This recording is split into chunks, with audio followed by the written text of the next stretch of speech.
தமிழக பாஜக தலைவராக இருந்தபோது அதனுடைய வாக்கு சதவீதத்தை உயர்த்தினவர், நிறைய இளைஞர்கள் வந்தாங்க, அதெல்லாமே நடந்தது. அதற்கு பிறகு சில மாற்றங்களால அதுக்கு பிறகு பல தோல்விகளை சந்தித்ததுங்கிறதெல்லாம் வேற. ஹார்ட் டிஸ்க் காணாம போச்சுங்கிறது எதை வச்சு சொல்றாங்க? இது ஹார்ட் டிஸ்கே ஒரு கம்ப்யூட்டர்ல இல்லாம இருக்காது. ஒரு ஹார்ட் டிஸ்க் எடுத்துட்டு ரீப்ளேஸ் பண்ணிருக்கணும். ஒரு நார்மல் பிளாங்க் ஆனதோ ரொம்ப கம்மி டேட்டா உள்ளதோ வச்சிருந்திருக்கலாம். இல்ல, அதனுடைய ஸ்டோரேஜ் ஏரியால இருந்து ஹார்ட் டிஸ்க்ல எடுத்துட்டு போயிருக்கு.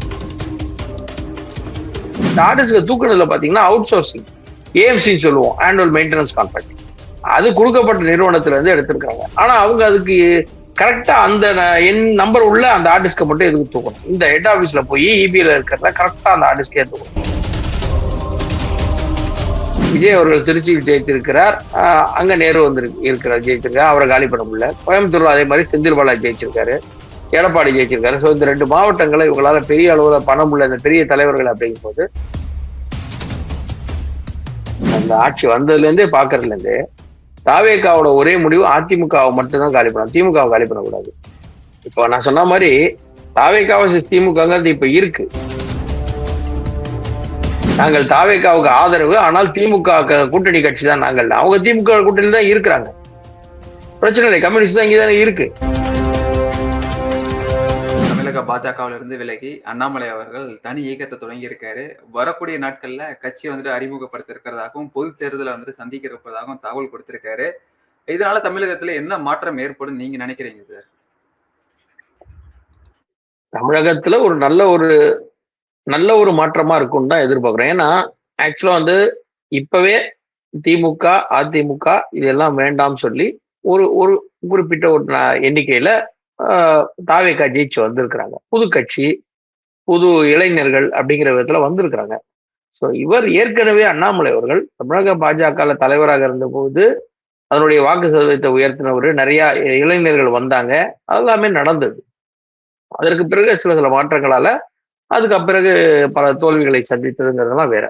இப்போ அவர் வந்திருக்கிறாரு, புதுசா ஒரு அமைப்பு வெளியில வந்து ஒரு அமைப்பு ஆரம்பிக்கிறாரு. அப்படிங்கும்போது அது இளைஞர்களுக்கான ஒரு அமைப்பு, முழுக்க இளைஞர்களுக்கு தேசியம் தெய்வீகம் அப்படின்னு வரும்போது அது ஒரு நல்ல மாற்றத்தை, அதாவது தாவேகா வர்சஸ் திமுகன்னு இவங்க போட்ட நரேட்டிவ் இனி உடையும்.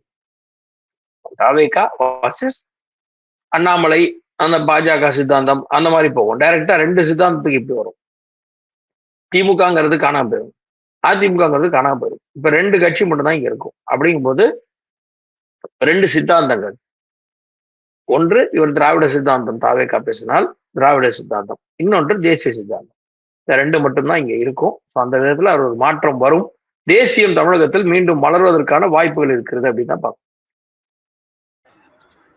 தமிழக அரசியல்ல ஒரு கடந்த 2 நாளாக பெரிய அளவுல பரபரப்பா பேசக்கூடிய விஷயம் என்னன்னு பாத்தீங்கன்னா, அரசு அலுவலகம் மின்வாரிய தலைமை அலுவலகத்துல இருந்து பாத்தீங்கன்னா ஹார்ட் டிஸ்க்ல வந்து காணாம போயிருக்கு, அதுல கைது நடவடிக்கை அப்படின்றது பாத்தீங்கன்னா உடனுக்குடன் செய்திகள்லாம் வந்தவனமே இருக்கிறது. ஒரு அரசு அலுவலகத்துல பாதுகாப்புன்றது இந்த அளவுக்கு தான் இருக்குமா? தாவேகா எம்எல்ஏக்கள் எல்லாமே பொறுப்பேற்று அமைச்சராக வந்த பிறகு பாத்தீங்கன்னா ஆய்வு மேற்கொள்கிறோம் அப்படின்றதெல்லாம் பண்ணிட்டு இருந்தாங்க. இதெல்லாம் பார்க்க முடியுது. அப்படி இருக்கும்போது இந்த நேரத்துல ஹார்ட் டிஸ்க் எல்லாம் காணும் அப்படின்ற செய்திகள்லாம் வரதை நீங்க எப்படி பாக்குறீங்க சார்? அதாவது அது இப்பதான் காணாம போச்சாங்கிறது தெரியாது. இப்பதான் காணாம போன செய்தி வந்திருக்கு, அவ்வளவுதான். அது எப்ப எடுத்தாங்கிறது தெரியாது இல்லையா? ஏன்னா ஹார்ட் டிஸ்க் காணாம போச்சுங்கிறது எதை வச்சு சொல்றாங்க? இது ஹார்ட் டிஸ்கே ஒரு கம்ப்யூட்டர்ல இல்லாம இருக்காது. ஒரு ஹார்ட் டிஸ்க் எடுத்துட்டு ரீப்ளேஸ் பண்ணிருக்கணும். ஒரு நார்மல் பிளாங்க் ஆனதோ ரொம்ப கம்மி டேட்டா உள்ளதோ வச்சிருந்திருக்கலாம். இல்ல, அதனுடைய ஸ்டோரேஜ் ஏரியால இருந்து ஹார்ட் டிஸ்க்ல எடுத்துட்டு போயிருக்கும். ஏன்னா அன்னைக்குதான் கழட்டி எடுத்திருப்பாங்கிறது தெரியாது, உள்ளுக்குள்ள ஸ்டோரேஜ் இருக்கு, அதுல இருந்து எடுத்திருந்தாங்கன்னா நீங்க எம்எல்ஏக்களுக்கு எல்லாம் தெரியறது, எம்எல்ஏ போய் சுற்றி பார்த்தெல்லாம் கண்டுபிடிக்க முடியாது. அதான் டிபார்ட்மெண்ட்ல ஆபீசர்ஸ் இருக்காங்க, கவர்மெண்ட் ஸ்டாஃபுக்கு தான் தெரியும். ஒரு எம்எல்ஏ போய் கவர்மெண்ட் ஆபீசர் சுத்தி பார்த்துட்டா எத்தனை ஹார்ட் டிஸ்க் இருக்கு, எத்தனை பென்ட்ரைவ் இருக்கு எல்லாம் கேட்க முடியாது. அது அங்க இருக்கிற ஸ்டாஃபுங்களுக்கு தெரியும். அவங்க அதை அந்த கணக்கு பார்க்கும்போது இவ்வளவு ஹார்ட் டிஸ்க காணுமேன்னு சொல்லி கண்டுபிடிச்சிருக்கணும். இல்ல, பழைய கணக்குகளை கொடுங்க, கொஞ்சம் எடுத்து வாங்க அப்படின்னு சொல்லும் போது அந்த ஹார்ட் டிஸ்க் எடுத்து ஃபைல்ஸ் எடுக்க, டேட்டாஸ் எடுக்கும் போது அது காணாம போனது தெரிய வந்திருக்கணும். அப்படிதான் தெரிய வந்திருக்கணும். ஒண்ணு. இன்னொன்னு, எலெக்ஷனுக்கு முன்னாடி வந்து நான் ஒரு தேர்தல் கமிஷனோட அறிவுரையாங்கிறது தெரியல, ஒரு அறிவிப்பு ஒண்ணு பார்த்தேன் பேப்பர்ல. எந்த ஃபைல்ஸும் கவர்மெண்ட் ஆபீஸ்ல இருந்து வெளில எடுத்துட்டு போக கூடாது, யாரும் எதையும் மிஸ்யூஸ் பண்ணாதீங்க, எதுவும் சேதாரப்படுத்தக்கூடாது, அங்கேயே இருக்கணும் இருக்கிற இடத்துலன்னு சொல்லி ஒரு செய்தி ஒன்று பார்த்தேன்.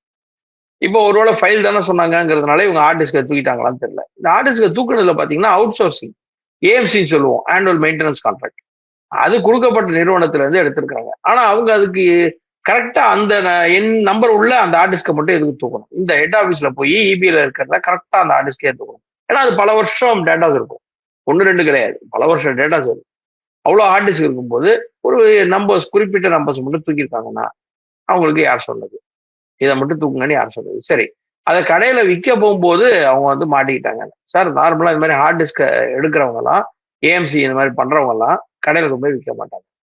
வேற ஒருத்தங்களுக்கு ஹார்ட் டிஸ்க் வேணும்னா அவங்களுக்கு மாத்தி விடுவாங்க, டேட்டாஸ் எல்லாம் எரேஸ் பண்ணிட்டு அவங்களுக்கு மாத்தி விடுவாங்க. அதாவது நான் சொல்றது நார்மலா திருடுறவங்க, இங்க இருந்து ஒரு சிஸ்டம்ல இருந்து கழட்டிடுவாங்க. கழட்டிட்டா இன்னொருத்தவங்களுக்கு மாட்டி கொடுக்குறாங்க. சார் ஒன்று இருக்கு சார், பழசு கம்மி ரேட்டு சார் அப்படிம்பாங்க. அவங்க ஓகேன்னு அவங்களுக்கு மாட்டி கொடுத்துருவாங்க. அப்படிதான் பண்ணுவாங்க. இவங்க வந்து கடையில் கொண்டு போய் விற்க போனாங்க அப்படிங்கிறது ரொம்ப சின்னதா இருக்கு. ஏன்னா அவங்களே பண்ணலாம், வெளில போய் விற்கிற அவசியம் இல்லை. ஏஎம்சி பண்றவங்க அவங்களே பண்ணுவாங்க. எத்தனை கம்பெனிக்கு கவர்மெண்ட் ஆஃபீஸ்க்கே ஏஎம்சி எடுத்தா எத்தனை கம்பெனிக்கு ஏஎம்சி வச்சிருப்பாங்க? மாத்துறது பெரிய விஷயம் இல்லை. பட் இது பின்னாடி வேற ஏதோ சதி இருக்கு. இவ்வளவு ஆர்டிஸ்ட் எடுத்திருக்கிறாங்க, இத்தனை பேர் மாட்டிருக்கிறாங்கும் போது பின்னாடி வேற ஏதோ வேலை இருக்கு. எது என்ன இருக்கும்? இபில யார் சமீபமா போனதெல்லாம் ஊழல்ல பயங்கரமா பேசப்பட்டார்கள். ஸோ அந்த முறையில அது சந்தேகப்பட வேண்டியதா இருக்கு. ஸோ இப்ப வந்திருக்கிற அரசு அது சம்பந்தமா நல்ல முடிவு எடுக்கும். விரைவில் விசாரணை பண்ணி அது யாருன்னு கண்டுபிடிச்சு உரிய நடவடிக்கை எடுப்பாங்க அப்படிங்கிறத நம்புறோம். ஏன்னா வேற வழியே இல்லை. இதுக்கு பொறுப்பு ஏற்றுக்கக்கூடியவர் முன்னாடி இருந்தவங்க தான். ஏன்னா இந்த ஸ்டாஃப் ஒன்றும் புதுசா நேத்தி காலையில அப்பாயின்மெண்ட் ஆகி இன்னைக்கு காலையில வந்து எடுத்துடல. இவங்க ஏஎம்சி கொடுக்கப்பட்ட நிறுவனம். அப்ப அதற்கு பொறுப்பேற்றுக்க வேண்டியது முந்தைய ஆட்சி. கடந்த திமுக ஆட்சியில அமைச்சராக இருந்த நேரு அவர்களுடைய துறையில பாத்தீங்கன்னா பல்வேறு ஊழல் வழக்கு தொடர்பாக அமலாக்கத்துறை கடிதம்லாம் கொடுத்துட்டு இருந்துச்சு. அப்போ தமிழக அரசு பாத்தீங்கன்னா நடவடிக்கைக்கு வந்துட்டு தவறிச்சு, அதாவது பழிவாங்கும் செயல் ஈடுபடுகிறது அப்படின்ற குற்றம் எல்லாம் சுமத்தப்பட்டு இருந்தாங்க திமுக தரப்புல இருந்து.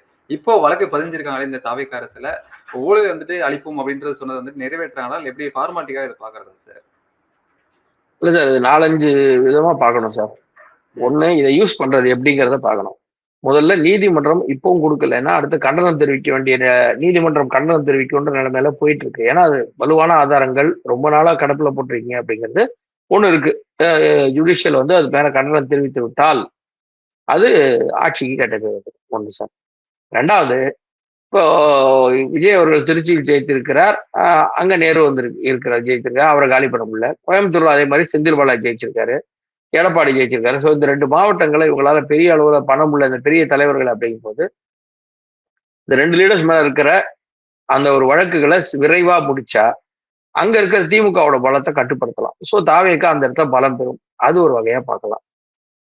மற்றது, திமுக தாவேக்கான்ற அந்த ஒரு குறியிலே இருக்கும்போது இவங்க ஏற்கனவே அதிமுக காலி பண்ணிட்டு இருக்காங்கும் போது திமுகவை எப்படி அழிக்க முடியும்? அதுல இருந்து யாரும் இங்க சேர்க்காம ஊழல் வழக்குகளை யூஸ் பண்ணா, அவங்கள ஜெயிலுக்கு அனுப்புனா, அவங்களுக்கு தண்டனை வாங்கி கொடுத்து வழக்குகளை முடித்தால், இந்த பக்கம் அதிமுக ஆட்களை கூப்பிட்டு காலி பண்றது, அந்த பக்கம் கேஸை போட்டு காலி பண்றது ஒன்று. இவங்க போடல, பழைய கேஸ் தான்.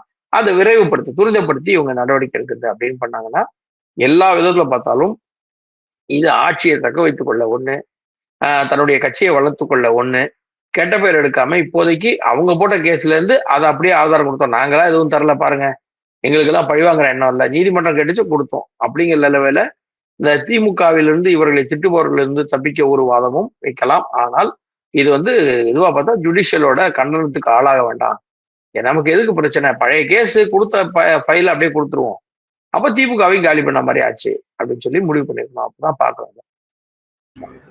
திருமாவளவன் அவர் சொல்றாரு, பழிவாங்கும் நோக்கத்துல வந்துட்டு நேரு இது வந்துட்டு வழக்கு பதிஞ்சிருக்க முடியாது அப்படின்ற ஒரு கருத்து தெரிவிக்கிறாரு. எப்படி பாக்குறீங்க சார்? கடந்த ஆட்சி காலத்துல திமுகவை தாண்டிலும் கூட்டணி கட்சி தலைவர்கள் தான் பலரும் வந்துட்டு மத்திய அரசு பழிவாங்கும் செயல் ஈடுபடுகிறது அப்படின்னு சொல்லி கருத்தெல்லாம் தெரிவிச்சுட்டு இருந்தாங்க. இப்போ இப்படி ஒரு கருத்து தெரிவிக்கிறத நீங்க எப்படி பாக்குறீங்க சார்? சார், இவர் வந்து திரு விஜய் அவர்களே வந்து RSS பெற்ற பிள்ளைகள்னாரு. அதுக்கப்புறம் நான் அப்படி சொல்லவே இல்லையா உள்ட்டா அடிச்சவரு. இவங்க எல்லாம் வந்து கூட்டணி கட்சியெல்லாம் நேரத்துக்கு கொண்டு பேசணும். இப்ப பதவி வேற வாங்கிட்டாங்க, மந்திரி சபையில இருக்கிறாங்க. ஸோ இந்த ஆட்சிக்கு முட்டு கொடுக்க வேண்டிய கட்டாயம் இருக்கிறது. அந்த ஆட்சி இருக்கும்போது திராவிடத்துக்கு நான் தான் காப்பாற்றணும், யார் காப்பாற்றுவாங்கன்னு முட்டு கொடுத்தாரு. இப்போ இந்த ஆட்சி வந்து முட்டு கொடுக்குறாரு, அது வேற விஷயம். இவங்க செய்யக்கூடிய ஒரு செயலை கரெக்டா செய்றாங்கன்னு தான் சொல்லி ஆகணும். உள்நோக்கம் கற்பிக்க முடியாது அவரால். அவர் அங்க உள்ள இருக்காரு, நெருக்கடியில இருக்காரு. ஏன்னா ஆட்சியில இவங்களும் பங்கு இருக்காங்க. ஸோ அதனால அவர்கிட்ட தான் பேசுவாரு. ஸோ அதை வந்து பெருசா நம்ம எடுத்துக்க வேண்டாம். ஏன்னா திருமாவளவன் அவரோட பேச்சு வந்து இந்த எப்போ கூட்டணி மாறி இங்க வந்தாங்களோ அப்பவே வந்து நம்பிக்கை இல்லாமல் போயிடுச்சு. அவர் வந்து அதிமுகவை சொன்னாரு. நீங்க வந்து பாஜக விட்டு விஜய் கூட கூட்டணி போயிடக்கூடாது, தவறு. அப்புறம் உங்க கட்சிக்கான பேரு கிரெடிபிலிட்டி போயிடும் அப்படின்லாம் சொன்னாரு. இவர் என்ன கிரெடிபிலிட்டில இருக்காருன்னு தெரியல. அதனால அவர் பேச்ச நம்ம வந்து பெரிய விஷயமா எடுத்துக்க வேண்டாங்கிறது என்னுடைய கருத்து. இப்போ தவேக அரசு அமைந்ததுல பாத்தீங்கன்னா அதிமுக கூட்டணியிலிருந்து பலரும் பாத்தீங்கன்னா அதிமுக கூட்டணியில அதிமுக கட்சியிலிருந்து பல நிர்வாகிகள் முன்னாள் மூத்த நிர்வாகிகள் எல்லாருமே பாத்தீங்கன்னா தவேக பக்கம் படையெடுத்து வந்துட்டு இருக்காங்க. தங்களை வந்து இணைச்சு கொண்டுட்டு இருக்காங்க. அது மட்டும் இல்லாம எம்எல்ஏக்களும் பதவியில ராஜினாமா செஞ்சுட்டு போயிட்டு காட்சியும் பார்க்க முடிஞ்சிட்டு இருக்கு. இந்த நிலைமை போயிட்டு இருந்துச்சு அப்படின்னா திராவிட கட்சிகள்ல அதிமுக தன்னோட பலவீனத்தை குறைச்சிட்டு வராங்கன்றதை பார்க்கலாம் சார். கண்டிப்பா. இப்ப நான் இந்த ஆட்சி வந்ததுல இருந்தே பாக்குறதுல இருந்து தாவேகாவோட ஒரே முடிவு அதிமுகவை மட்டும்தான் காலி பண்ணணும். திமுகவை காலி பண்ணக்கூடாது. இப்போ நான் சொன்ன மாதிரி தாவேகா வர்சஸ் திமுகங்கிறது இப்ப இருக்கு இப்போதைக்கு. அப்போ ரெண்டுத்த வச்சுக்கிட்டு அண்ணாமலை அவர்களுடைய வரவும் போது திமுகவை அழிச்சுக்கலாம். அவர் திமுகவை அழிச்சுட்டாருன்னா தாவேகா வர்சஸ் அண்ணாமலை அந்த ஒரு சித்தாந்தம் இருக்கும்னு சொன்னேன். அதேதான் இப்போ இவங்களுக்கு வந்து அதிமுகன்ற கட்சி எப்படி அழிக்கணும்னா ஆட்களை இங்க இருந்து அழிக்கலாம். திமுக எப்படி அழிக்கணும் ரொம்ப சுலபம். ஊழல் வழக்கப்பட்டா ஒருத்தரையே காலி பண்ணா முடிஞ்சு போச்சு. சோ ரெண்டு வகையிலையும் அதை செய்ய முடியும். அதிமுகல இவர் பதவிக்கு வந்தோடனே சி வி சண்முகத்தை தனியா போய் பார்த்தாரு. ஏன் பார்த்தாரு? நீங்க பாஜகவும் பார்க்க மாட்டேன், மதவாதியும் பார்க்க மாட்டேங்கும் போது அதிமுக எடப்பாடியும் பார்க்கல. ஆனா அவருடைய கூட இருக்கிற எம்எல்ஏவை போய் பாக்குறீங்க. எதுக்கு பாத்தீங்க? அப்ப அங்கவே உங்களோட குதிரை பேரம் தெரிஞ்சு போச்சு. நீங்க ஆளுங்க வியாபாரம் தான் பண்ணிக்கிட்டு இருக்கீங்க. அந்த வகையில இப்ப இந்த வியாபாரம் கரெக்டா இருக்கு. இப்போ இப்போ ஒரு 4 பேர் வராங்க அப்படின்னா ராஜினாமா தான் பண்ணிட்டு வராங்கன்னு சொன்னீங்க எல்லாரும். அது ஏங்கிற கணக்கு எல்லாருக்கும் தெரியும். இப்போதைக்கு 234 பேர் இருக்கிறதுனால 117 தேவை இருக்கு. அந்த கூட இருக்கிற கூட்டணி கட்சி திமுக கூட்டணி கட்சிகளோட மந்திரி சபையில கொடுத்திருக்காரு, காங்கிரஸ் கொடுத்திருக்காரு. அவங்களுடைய தயவு தேவை. இப்ப இதுவே நீங்க ஒரு 10 பேரை ராஜினாமா பண்ண வச்சிட்டீங்கன்னா 224ல பாதி 112 112 + 1 130 113 போறோம்.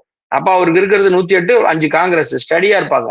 இப்போ விசிகா தயவு தேவையில்லை. எதனா முரணா பேசுனாங்கன்னா விசிகா வேண்டாம், கம்யூனிஸ்ட் தர வேண்டாம், எதுவுமே தர வேண்டாம். ஸோ அதனால நம்பர்ஸை குறைச்சதுன்னா அவங்களுக்கு எவ்வளவு வேணுமா 6 மாசம். இப்போதைக்கு அடுத்த 6 மாசத்துக்கு திரும்பி நம்பிக்கையில தீர்மானம் கொண்டு வர முடியாது. ஆனால் இதே வகையில நீங்க அடுத்து வரும்போது இன்னொரு 6 மாசம் தள்ளி போட்டுட்டே போலாம். எதிர்கட்சிகள் எதுவும் கூட்டணி கட்சிகள் எதுவும் வாய் திறக்காம இருக்கும். மிரட்ட மாட்டோம். ஏன்னா நீ மிரட்டினா ஓகே எனக்கு பிரச்சனை இல்லை, நம்பர் கம்மியா தான் இருக்கு, நீ வெளில போறதுனா போன்னு சொல்லுவாரு. ஸோ அந்த விதத்துல கட்சியோட அந்த பேஸ்மெண்ட்டை ஸ்ட்ராங் பண்றதுக்காக இது வேலை பண்றாங்க. பட் அவங்களுடைய குறி வந்து அதிமுகவை அழிச்சிடணும் அப்படிங்கிறதான். இதுல நல்லா புரிஞ்சுக்கணும். தமிழ்நாட்டுல பரவலா எல்லா இடத்துலயும் அலை வீசிய விஜயோட அலை கரெக்டா ஆதவர்ஜன் அவருடைய மாமியார் நின்ன தொகுதியில வீசல, அவருடைய மச்சான் பாண்டிச்சேரியில் நின்றாரு, அந்த இடத்துல அலை வீசவே இல்லை. ஏன் விஜயோட அலை அந்த 2 ஊர்லயும் வீசவே இல்லைங்கிறது ஆதவர்ஜனாவுக்கு தான் தெரியும். ஸோ அதனால இவர்களுடைய எண்ணம் அதிமுகவை ஒழிப்பது, திமுகவை வலுவிழக்க செய்வது. அதிமுக மீது என்ன கோபம் சார்? பல தலைவர்களை போயிட்டு நேர்ல போய் பார்த்திருந்தாரு விஜய் அவர்கள். ஆனா வந்துட்டு இன்ன வரைக்குமே எடப்பாடி பழனிசாமி அவர்கள் வந்து சந்திக்கவில்லை. எப்படி பாக்குறது சார்? அவருக்கு முதல்ல கரூர் சம்பவத்துல ஆதரவு கொடுத்தவர் எடப்பாடி பழனிசாமி, அண்ணாமலை அவர்கள் 2 பேர் தான் கொடுத்தாங்க. அவர் 2 பேரையும் பார்க்கல. 2 பேருமே பார்க்கல. அவரு தன்னை எழுத்து பேசுறவங்க எல்லாரையும் போய் பார்த்துரு. அதாவது தன்னை திட்டுறவங்க எல்லாரையும் போய் எழுத்து பார்த்து கட்டி பிடிச்சி போட்டோ போட்டு என்ன பாத்தீங்களா, என்ன திட்டினா கூட நான் அவங்க கூட நல்லவனா இருக்கேன் அப்படின்னு காட்டிக்கிற ஒரு அரசியல்வாதியா தான் அவர் இருக்காரு. ஸ்கிரிப்ட் எழுதி கொடுத்தது சரியா இல்லை, திரைக்கதை சரியா ஒட்டல. இந்த படத்துல ஹெல்ப் பண்ணவங்களை விட்டுட்டு எதிர்பக்கம் போய் பார்த்து பேசிட்டு இருந்தாரு. கரெக்டா சி வி சண்முகத்தை பார்த்தாரு, இப்ப கட்சியை உடைச்சு துண்டு துண்டா ஆக்கிட்டு இருக்காரு. ஸோ அந்த வேலைக்காக தான் அதை போய் பார்க்க வச்சது. ஸோ அவருக்கு வந்து திமுக பெரிய விரோதம் இல்லை சார். அவர் வந்து லாஸ்ட்ல 21ல போய் அவங்களுக்கு ஓட்டு கேட்டு தான் வந்தாரு. அப்புறம் பாத்தீங்கன்னா கடைசியில அரசியல் விரோதி எதிரினார். என்ன அரசியல் எதிரி என்ன பண்ணாங்க சொல்லுங்க? 2021ல சைக்கிள் ஓட்டிட்டு போய் அவங்களுக்கு ஓட்டு கேட்டாரு. அதுக்கு 2 வருஷத்துக்கு அப்புறம் என்ன ஆயிடுச்சு? அரசியல் எதிரி ஆயிட்டாங்க. அவங்க கொள்கை எதிரி பாஜகனாரு. நீட்டு கொண்டு வந்தது காங்கிரஸ், அவங்கள கூட்டணி வச்சுக்கிட்டு அரசாங்கத்தை வச்சுக்கிட்டு கொள்கை எதிரி பாஜகனா எந்த விதத்துல வரும்? ஸோ இதெல்லாம் தான் இங்க இவங்களுடைய ஐடியாவா இருக்கு. ஸோ இதுதான் செயல்படுத்த போறாங்க. அதிமுகவை கிட்டத்தட்ட இவங்க காலி பண்ணிட்டு திமுகவோட வலுவிழக்க செய்து தான் இருக்கணும் அப்படிங்கிற முடிவுல தாவேகா இருக்கு அப்படின்னு தான் பார்க்கணும். Okay sir. இப்போ தமிழகத்துல இடைத்தேர்தல் தற்போது வரைக்கும் 5 தொகுதியில இருந்து நடக்க இருக்கிறது சார். இந்த 5 தொகுதியிலுமே பாத்தீங்கன்னா திமுக தாவேகா கூட்டிலிருந்து கட்சிகள் போட்டிடுமா, இல்ல வந்து தாவேகா நேரடியா போட்டிடுமா, இல்ல அதிமுக வந்து ராஜினாமா செஞ்சவங்களுக்கு மீண்டும் விசில் சின்னத்துல போட்டியிடுறதுக்கு தாவேகா தலைமை வந்து வாய்ப்பு கொடுக்குமா சார்? இல்ல சார், அது அவங்க கட்சியோட அன்னைக்கு நிலைப்பாடு தான் நம்ம சொல்லணும். ஏன்னா யுகங்கள்ல நம்ம சொல்லலாம் வந்தவங்களுக்கே வாய்ப்பு கொடுப்பாங்கன்னு. ஆனா வாய்ப்பு எனக்கு தெரிஞ்ச வரைக்கும் வந்தவங்களுக்கு இல்லை. ஏன்னா ஏற்கனவே இருந்தவங்களுக்கே அவங்க வந்து வடிகட்டி யாரெல்லாம் பணக்காரங்க யாரெல்லாம் காசு இருக்கிறதுன்ற அந்த விதத்துல பார்த்து தான் கொடுத்தாங்க. ஃப்ரெண்ட்ஸு அப்படிதான் கொடுத்தாங்க. இந்த முறையும் வந்தவர்கள் பேசாமல் இருப்பார்கள், புதியவர்களுக்கு கொடுப்பார்கள் அப்படிங்கிறத பாக்குறோம். திமுக என்னதான் எதிர்க்கட்சியாக இருந்தாலும் பாத்தீங்கன்னா, இப்போ பெரிய அளவுல கூட்டணின்றது இல்லாம எல்லா கூட்டணியுமே சிதறி தாவேகா பக்கம் போயிட்டு இருக்கு. வரும் தேர்தலை எப்படி சமாளிக்க போகிறது சார்? இல்ல அவங்க வர தேர்தலுக்குள்ள எப்படி இருந்தாலும் இந்த கூட்டணி விட்டு திருப்பி கட்சி எல்லாம் இங்க வந்துரும். இப்ப கூட கம்யூனிஸ்ட் சொல்லியிருக்காங்களே சார், நாங்கள் தாவேகாவுக்கு ஆதரவு, ஆனால் திமுக கூட்டணி கட்சி தான் நாங்கள். அவங்க திமுக கூட்டணி தான் இருக்கிறாங்க, பிரச்சனை இல்லை. கம்யூனிஸ்ட் தான் இங்கதானே இருக்கு. சோ அது அவங்களுக்கு பிரச்சனை கிடையாது. இதே மாதிரி மற்ற கட்சிகளும் திரும்பி வந்துருவாங்க, 5 வருஷம் முடியும் போது. அதனால திருப்பி அப்ப தேர்தலில் கூட்டணி கட்சிகள் பலத்தோட சந்திக்கும். திமுக தனியா சந்திக்கவே சந்திக்காது. அப்படி இல்லைன்னா ஒரே போடு நாங்க தேர்தல் புறக்கணிப்பு செய்யறோம்னு ஓடி போய் ஒழிச்சுக்குவாங்க. அவ்வளவுதான். தாவேகா நிற்கும், இந்த பக்கம் அதிமுக எப்படி யார் இருக்காங்களோ நிற்பாங்க, பாஜக நிற்கும், அப்படி நிற்கும் இந்த 3 கூட்டணி. சீமான் நிற்பாரு. திமுக வந்து நாங்க புறக்கணிக்கிறேன்னு சொல்லிட்டு ஓடி போய் ஒளிஞ்சுக்கிட்டாலும் பண்ணுவாங்க, வாய்ப்பு இருக்கு. கடந்த ஆட்சி காலத்துல எப்படி வந்துட்டு பெண்களுக்கு பாதுகாப்பு இல்லாத ஒரு சூழ்நிலையோ, கஞ்சா போதைப்பொருள் குற்ற சம்பளம் அதிகரிச்சதோ, அதே போலவே இந்த ஆட்சியிலையும் பாத்தீங்கன்னா தொடர்ந்து நடைபெற்று வந்துட்டு இருக்கு. ஆனா வந்துட்டு என்ன சொல்றாங்கன்னா, அமைச்சர் செங்கோட்டையன் அவர்களே சொல்றாரு, திமுக எதிர்க்கட்சி சொல்லியிருக்காங்க 6 மாசம் வந்துட்டு பொறுமையை காக்குங்க, அதுக்கப்புறம் அவங்களுக்கு டைம் கொடுத்துருக்கோம் அப்படின்லாம் சொல்றாங்களே. இன்னுமா அவங்களுக்கு அந்த 6 மாசம் டைம்ன்றது தேவைப்படுமா சார் அரசியலுக்கு வந்தவங்களுக்கு, புதிதா வந்தவங்களுக்கு? சார், ஆட்சி நிர்வாகம் என்பது இந்த இவங்க சொன்ன கடன், இந்த பினான்ஸ், இந்த தொழில்துறைக்கு தான் சார் 6 மாசம் பொறுமையா இருக்கணும். நீங்க வந்த மறுநாள் காலையில் ஒரு கொலை நடந்தாலே நீங்க தான் முதல்வர், நீங்க தான் அமைச்சர், நீங்க தான் எம்எல்ஏ, நீங்க தான் இருந்தா நீங்க பொறுப்பு. எனக்கு 6 மாசம் டைம் கொடுங்க. சரி, அதுக்குள்ளே கஞ்சாவலா முடிவீங்களா, போதை மருந்த முடிவீங்களா, என்ன பண்ணுவீங்க? அப்போ உங்களுக்கு வந்து வந்த அன்னைக்கு நீங்க ஏற்கனவே இதெல்லாம் பார்த்துட்டு என்ன சொன்னீங்க, நான் வந்த அடுத்த நிமிஷம் அப்படின்னு தான் விஜய் பேசினார். இப்போ வந்து 6 மாசம் டைம் கேட்டா என்ன அர்த்தம்? அப்ப தேர்தல் நிற்கும் போது எதுக்கு பேசுனீங்க, நான் வந்து அடுத்த நிமிஷம் அப்படின்னு? பஞ்ச் டைலாக்லாம் விட்டீங்கல்ல, ஃபயர் விட்டீங்கல்ல, இப்ப என்ன ஆகும்? அதனால 6 மாசம் டைம் என்பதெல்லாம் வந்து அவங்களுடைய கவர்னன்ஸ் நிர்வாக அந்த அதுக்கு வேணா உள்ள போய் பார்க்கலாம். சம்பவத்தோட அடிப்படையே யாரும் பேசக்கூடாது, 6 மாசத்துக்கு வாய முடுங்கன்னு சொல்ல முடியாது. சோ அதனால இதுக்கெல்லாம் பொறுப்பேற்றுதான் ஆகணும். அதனால இது வந்து அவங்களுடைய கடமை சார், அவங்க செய்ய வேண்டியது. இதுக்கு வந்து 6 மாசம் டைம் கேட்டு 1 வருஷம் டைம் கேட்டு அப்படிலாம் பண்ணிட்டு இருக்க கூடாது, அது தவறா போயிடும். முதலமைச்சரோட செயல்பாடு நீங்க எப்படி பாக்குறீங்க சார்? பொது வெளியில மாசா பேசுறாரு, சட்டப்பேரவையில அமைதியா இருக்காரு, ட்விட்டர்ல பதில் கொடுக்குறாரு, எப்படி நீங்க பாக்குறீங்க சார்? இல்ல சார், அவருடைய அணுகுமுறை என்பது ரொம்ப ஆச்சரியத்தக்க வகையில இருக்கு.